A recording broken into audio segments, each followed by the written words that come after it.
Welcome back to Pokemon episode summaries. Today, I'll be doing episode 203, doing what comes naturally. Get it? Anyways, the episode begins with Ash and the gang super hungry as usual from walking for a long time. Thankfully, Brock reads his guidebook and learns that there was a town coming up that was specifically known for its burgers and pizzas, so they could really chow down once they arrived in this town. Just then, Ash and the gang spot a boy in the grass and realize that he might know the directions to the closest town, so they decide to ask him. However, as soon as they go up to him, they startle him in the process, making him almost jump out of his clothes as he calls for the Pokemon in his hand to protect him, calling him Naughty. Ash uses his Pokedex on the Pokemon and finds out that it was actually called Natu. Ash questioned Misty and Brock on why this kid was calling a Natu by a different name, with Misty stating that it was probably the Natu's nickname. Before Ash and the gang could confirm this with the boy ran off since his Natu didn't do any attacking, without saying a word to Ash and the gang. Ash and the gang were confused why the boy suddenly ran away, but came to the conclusion that he must have just been shy around strangers, and they didn't blame him for that. Ash and the gang then managed to find their way into town without using anyone's help with directions, and immediately spot a festival going on. Upon realizing that the town was relatively small, they realized that the festival wasn't that big, and was merely just a street performer festival where Pokemon were doing some acts, as commanded by their trainers. Despite the festival's smaller scale, Ash and the gang were still intrigued by several of the acts that they saw. There was Apom walking on stools, Machoke releasing itself from chains to show its strength, Cubone juggling boomerangs, and Exeggutor changing its face extremely fast. Team Rocket were also watching all of these performances, and they were debating which Pokemon seemed talented enough to steal. Both Team Rocket and Ash and the gang eventually laid their eyes upon an act that caught both of their attention, which was a fortune-telling act with a Natu. The act was put on by a man who was currently holding up his Natu and explaining its fortune-telling abilities, since it could see the future. A girl becomes intrigued by the Natu and wants to try out these fortune-telling abilities, and the man explains that Natu would need a coin to do so. So the girl hands Natu a coin, leading the Natu to then fly over to a fountain, dips both his wings and the coin in the water before pulling them out, and shaking its wings to dry off the water, with the man explaining that the Natu did this so that it could purify the coin.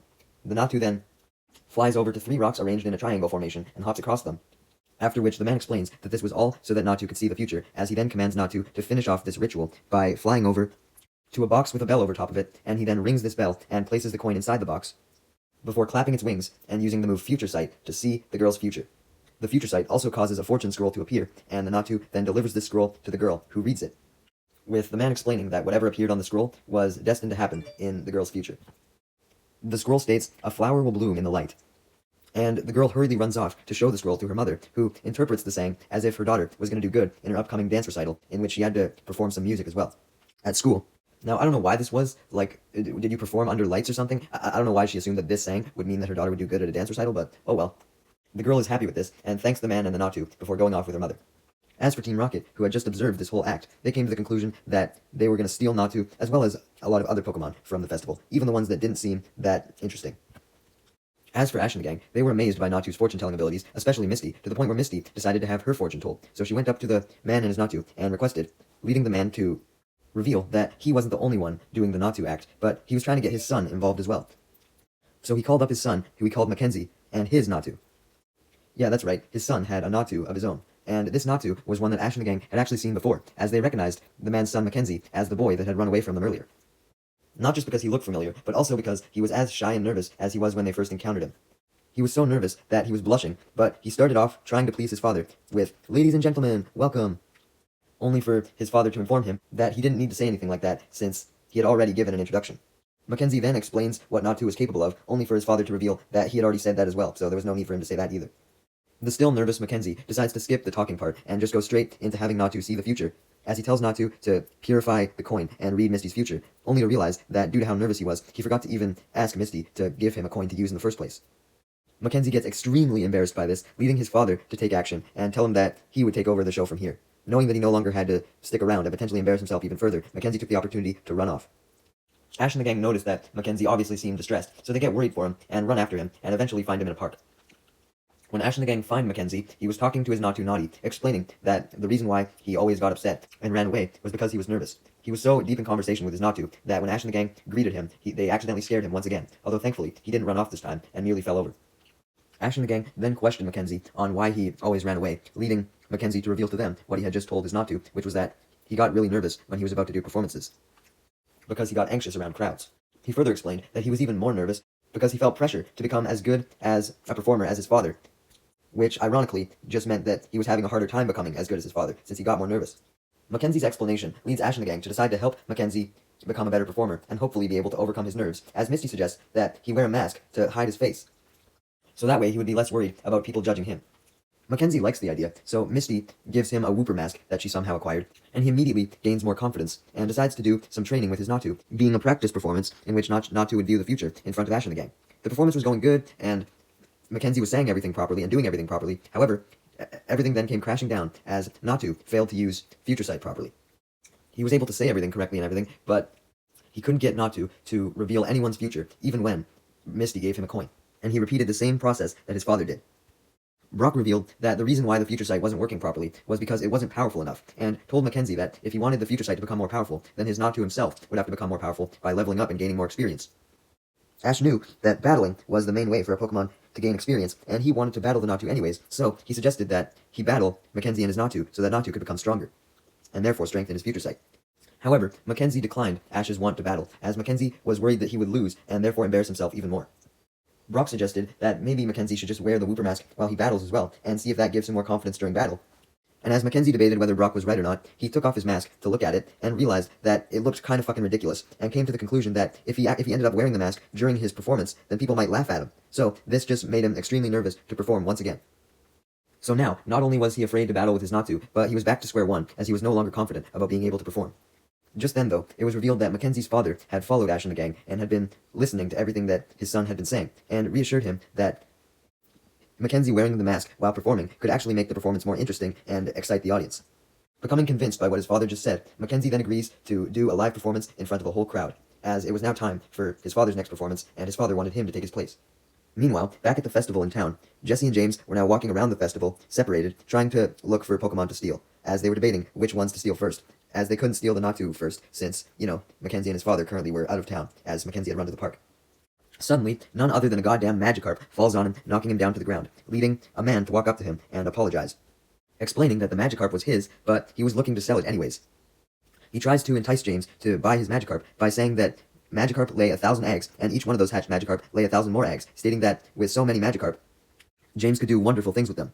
James gets the idea that he could sell every one of the Magikarp and become rich as a result. James is indeed very enticed by this thought, so he agrees to buy the Magikarp, only for the man to state that the Magikarp was free. This gave James some flashbacks to when he bought a Magikarp before, and he only gets even more flashbacks when this Magikarp salesman tries to throw in a keychain, some food for the Magikarp, and some lichen for the Magikarp for $500. So the Magikarp itself was free, but all the accessories were $500, and he acted like he was just throwing in those accessories for free. This made James fully realize that this Magikarp salesman was the exact same one that tried to sell him the Magikarp before, and he was not going to fall for the trick again, even though he almost did. Upon realizing that James had recognized him, the salesman runs off, leading James to chase him in anger, wanting to make sure that this dude could never scam anyone ever again. However, Jesse then finds James and pulls him by the leg, causing him to fall over, allowing the salesman to escape. James angrily questions Jesse why she stopped him, with Jesse revealing that she thought James was just getting off task, telling him not to worry about some goddamn Magikarp salesman, and informing him that she had thought of a way to make money off of all the Pokemon they were going to steal from all the performers, which was making all of the Pokemon do the acts under their command, so that, therefore, Team Rocket would be paid for all the shows, as opposed to the trainer's original owners. James likes the idea, and adds that maybe Meowth could do some tricks as well, but Meowth didn't want to do this, as he was a lazy prick. Jesse suggested that he should, though, explaining that if they were going to make money off of some performances, then they may as well make as much money as they can. Meanwhile, Ash and the gang, along with Mackenzie and his father, had returned to the festival, and although Mackenzie was definitely more confident about performing, he was still worried that his Natu wouldn't be able to perform Future Sight to its fullest extent. But Ash and the gang assured him that everything would be fine, stating that maybe his Natu was just a bit nervous itself, and it would be able to sort itself out. Mackenzie then begins his performance with his mask on, introducing himself and his Natu Nati. However, when he calls for Natu to come out, he doesn't. He was seemingly gone. This leads Ash to panic, as he remarks that the show was going to be a complete failure if Natu didn't show up, but Brock clarified that Mackenzie was faking Natu being gone, making it a part of the act. Ash questioned how Brock knew this, as Natu then landed on Mackenzie's back, causing the crowd to laugh immensely. Also thinking, like Brock, that Natu going missing was part of the act. However, when Natu showed up on Mackenzie's back, Mackenzie seemed genuinely shocked, so this implied that Natu did originally just run away. It wasn't part of the act. Anyways, with Natu back, Mackenzie tries his best to actually begin the show. But just then, one of the crowd members spots a balloon in the distance, and this was none other than Team Rocket's Meowth balloon, and they proceeded to drop a bomb down to scare the crowd. Thankfully, the bomb didn't injure anyone. Now that the crowd was distracted by the bomb, Team Rocket took the opportunity to jump down from the Meowth balloon, getting down to the ground while doing a trapeze act as a way to participate in the festival. as they do their motto with Meowth capturing all of the Pokemon while Jessie and James were talking, including Mackenzie's Natu. And for once, no Pikachu. To ensure that the crowd wouldn't try and interfere with Team Rocket's escape, James then sent out his Weezing and had it use Smokescreen to create a smoke distraction as well.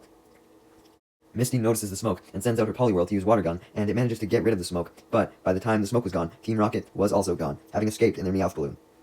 Soon after their escape, Team Rocket was chilling in the Meowth balloon with all of their captured Pokemon, as James and Meowth celebrated their successful captures. Jessie, however, was busy making the Pokemon stamp their paw prints on some legal pages, which was the Pokemon's way of signing a contract.